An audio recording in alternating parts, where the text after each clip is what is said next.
Okay, it's Sunday, which means against my better judgment, it's time to go to Reddit and see what we can find in this hive of scum and villainy. So I've been to the Overwatch University subreddit ahead of time and just scraped all the questions off the first couple of pages, and we're going to answer them now. Awesome footage of Dragon Ball FighterZ plays in the background, because it's a better game than Overwatch. And if you're wondering which side I started on, just look for whichever side started with Android 21. So, first off, Ryan, Zen, and Lucio feel very weak in unorganized, low-rank environments. Are these picks just better for higher ranks? I mean, Zen has the issue of not really being great right now in general, just because, like, double shields makes it very hard for him to, like, get stuff done. Also, when you're playing against a lot of very aggressive boys like Reaper, Doomfist, Zen's also gonna struggle if you don't have somebody to help you, basically.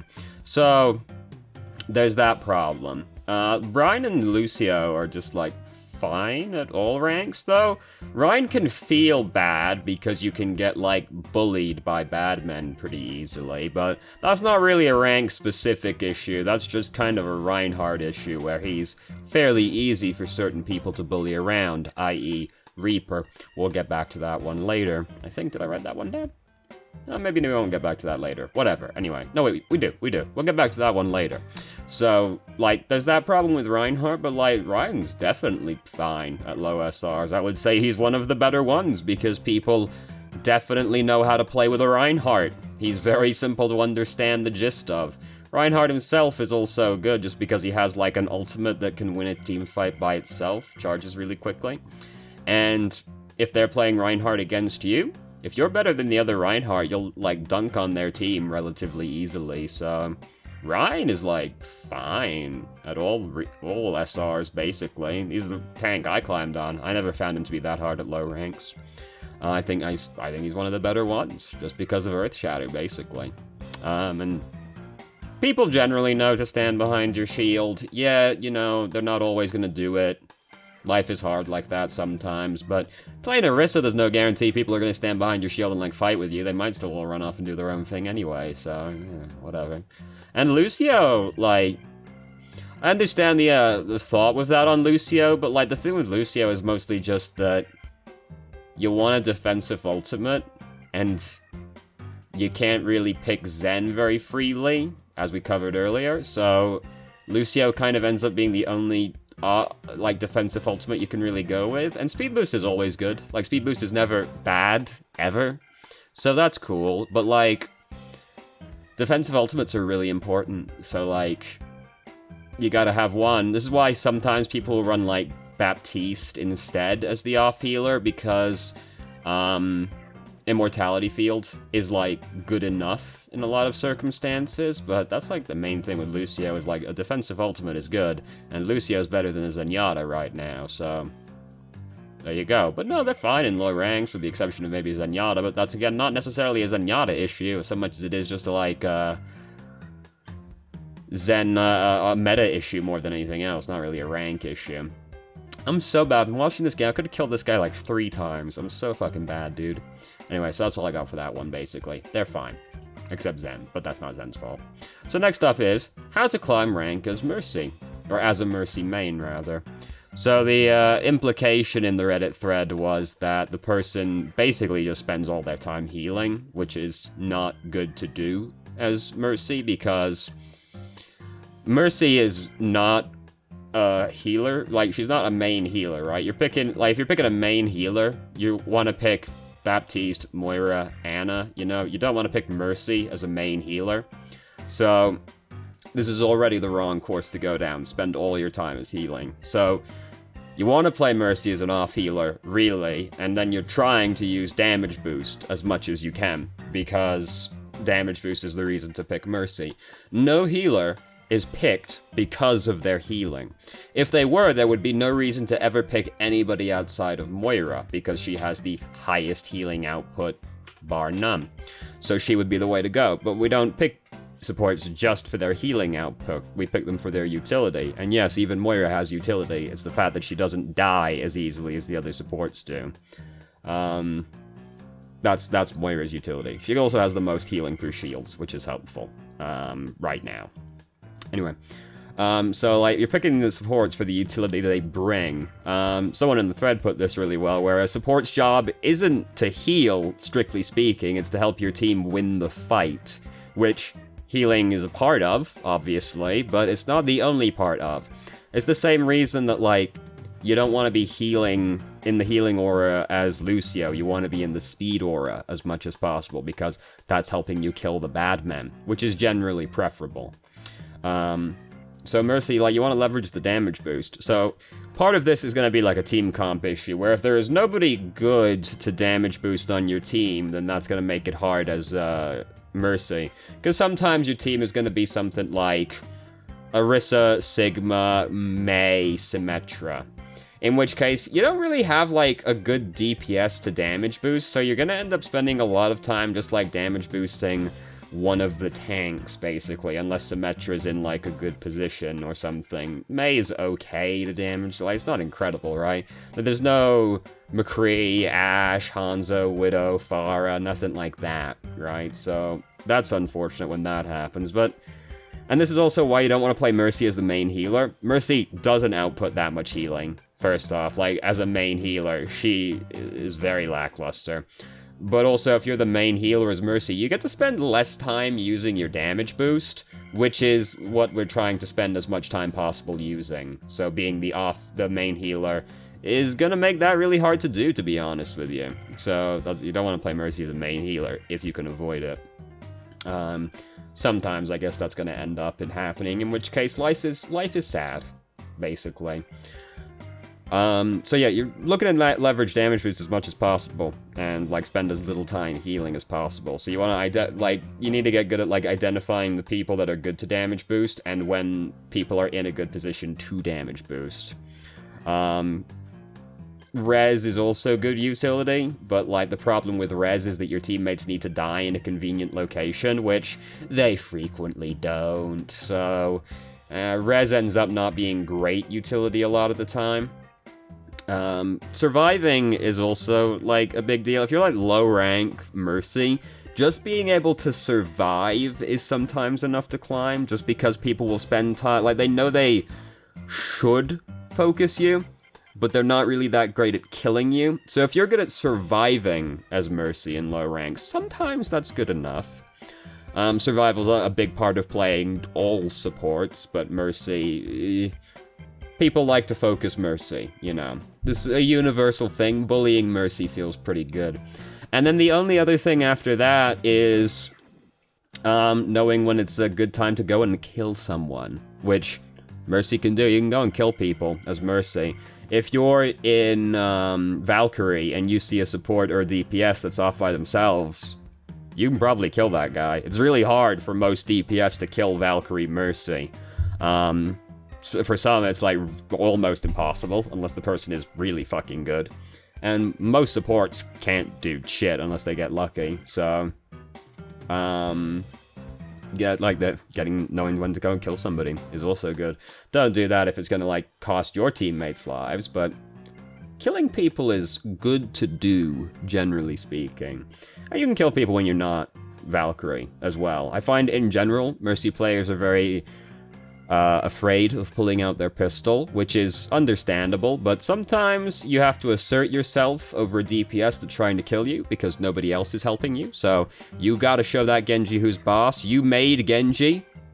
You can destroy Genji also as Mercy. Yeah, and you can, like, kill people even outside of Valkyrie as well. Like, if you're up in the sky with a Pharah, sometimes you're going to see a support or a DPS that's off by themselves, and you might decide that you can kill that guy. In which case, by all means, go and try to kill that guy. Killing people is pretty sick, dude. It's pretty sick. So, there you go. That's basically, like, Mercy's not a very, like, complex hero, you know? Damage boost people as much as you can, res people as much as you can, survive, and, don't be afraid to go kill people. They deserve it. So there you go. So next up is, what can I do against a Reaper as a tank player? This person specifically was asking for Reinhardt, Roadhog, Orisa, and Toes. So if you're playing Reinhardt, you can eat shit. That's what you can do against Reaper. You can back up from the Reaper and ask people to help you because he's going to bully you. those are your options as Reinhardt. The only other kind of tech that Reinhardt has for dealing with Reaper is your hammer. The first swing on your hammer is always to the right, or from right to left, right? You swing from right to left. So, and it puts a little bit of momentum on the guy. So if Reaper is trying to bully you, you can swing. You're going to push him to the left slightly, so you walk to the right, and you put a little bit of space between him because you put some momentum on him towards the left. So you walk to the right and you get a little bit further away from him. This does very little and will very rarely be the thing that saves you, but sometimes it will. Other than that, you get fucked. You need people to help you with repairs, Reinhardt. If you're playing Roadhog, you can kill the guy, but if you don't kill the guy, you're going to die. So you have to like land the right click, hook, left click, melee, and you hope that that kills Reaper. Because if that didn't kill Reaper, Reaper's gonna kill you. If the 2 shots were just okay, but you don't end up killing him, the Reaper's gonna be low enough that he'll probably run away at that point, but he can heal up really fucking fast off of you as Roadhog. So if you don't kill him, it's gonna get pretty bad for you pretty soon after that. Also be careful that he doesn't bait your hook with Wraith Form, in which case you are fucked. You are really fucked if he baits your hook out. If you're playing Orisa, you can Shield Dance, and you can use Fortify when that's not working. You can halt him to the other side of the shield, which slows him as well, makes it easier to Shield Dance, and you can shoot into the guy. As long as you're in a position where you can Shield Dance, sometimes you're going to be in a position where, Shield Dancing isn't very safe because the entire enemy team is looking at you, then life's going to be hard. But if you are in a position where you can Shield Dance, which you usually will be, then you're actually pretty good at fighting Reaper. You're unlikely to kill the guy just because he's got Wraith Form, which is fantastic disengage, obviously. But he's not likely to kill you unless he has, 20... Well, that's a little egregious. If he's got, 10, 15 seconds of free time to fight you, then he's gonna get you. But, when you've got your shield, Fortify, and Halt, it's pretty hard for him to kill you, so you'll probably, stall it out for a really long time, and hopefully someone will come and help you. Toes, same deal. You can Shield Dance, you can use, Kinetic Grasp to eat some of his shots as well when he gets around the shield to you, and you can, stun him with, the Rock, and that's all you've got, but it's one of those things where, again, much like Orisa, you probably won't die to him unless he has a lot of time to work you over, just because you have some pretty good tools for surviving. And if you stun him, you can feasibly kill him as well, depending on how healthy he was when you stunned him, and if anybody is there to help or not. So yeah, those are your options versus Reaper as those 4 tanks. If you're playing Winston, get fucked. Don't fight the guy. If you're playing Diva, you try to peel for your teammates from him. You can't fight the guy, so you're just trying to push him off of people and eat his shots with Defense Matrix. That's your options. You can't fight the guy still. Not without help anyway.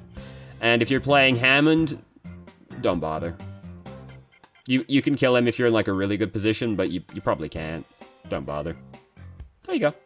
So next up is, when do you drop down to contest the payload from high ground, and who should contest it? So, basically it's when the payload is about to push under you, pretty much. So if we're on, what are it's, Havana. I'm trying to remember the ones that are in the competitive maps right now. It's Havana, Gibraltar, and Route 66. So you jump down when it's about to push under you, more or less, on Dorado. Is it Dorado? Fuck, Gibraltar is definitely in there. Alright, I'm gonna have to look it up. Overwatch competitive map pool. Because this is somewhat important, we're not gonna worry too much about the ones that aren't on the map pool that much. So we got Gibraltar, Gibraltar, Havana. Okay, yes, okay, I'm not crazy. So, Watchpoint Gibraltar and Dorado are the easy ones because it's just when it's about to push right under you. So, for Gibraltar, you stand on the high ground, overlooking where the attackers spawn at the start, tradition. You don't drop down on that side of the ditch. You wait until they're pushing under the ditch, then you rotate around on the high ground, drop down on the side of the ditch, they have to push up, and then you fight them from there. Because we're using choke points. That's the whole goal here. We're using choke points. You rotate around the back, you can use the coming out of the ditch as the choke point, and it's also high ground because they have to push up the ditch at you. It's very scary to do that. Dorado, same deal. You wait till they're about to push under the bridge, then you rotate round, jump down on the other side of the bridge, and then you use the bridge as the choke point. Havana doesn't really apply to Havana. There isn't really, you just jump down when they're pushing under you. You know, there's nothing particularly fancy about that one because there's no like ditches or anything to walk on the other side of.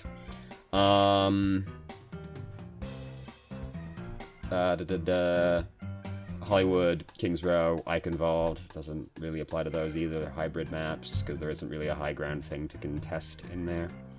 I thought Route 66 was in the rotation, but this list says it isn't. I could have sworn Route 66 was, but I may be insane. That does sound like me. Whatever, I'm going to assume that one's true. I've got it in my head that Route 66 is in the map pool, but this list doesn't list it. If Route 66 is in there, you try not to jump down off the high ground. If you can contest the payload from on top of the gas station. So you try not to unless, like, you're in, like, a really good position to engage a fight, or they're, like, pushing it to the end of the checkpoint. You try to stay on top of the gas station as much as you can. It says Route 66, I could have sworn, but I'm frequently wrong about things, so, you know, whatever. As for who should contest it, the tanks, you know. If you've got close range people, they'll also want to jump down. You know, your Mays, your Reapers, such.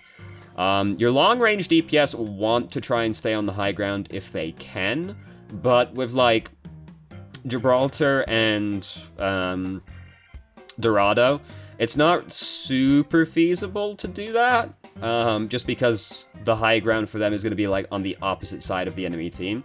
You want people to, like, stand over there with you if that's where you're going to be standing, so it's not super feasible for the long-range DPS to hang out up there on those maps.